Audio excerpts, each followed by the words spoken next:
penyedap rasa aku masukkan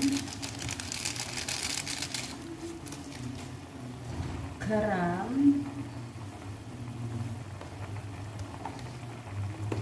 juga gula putih.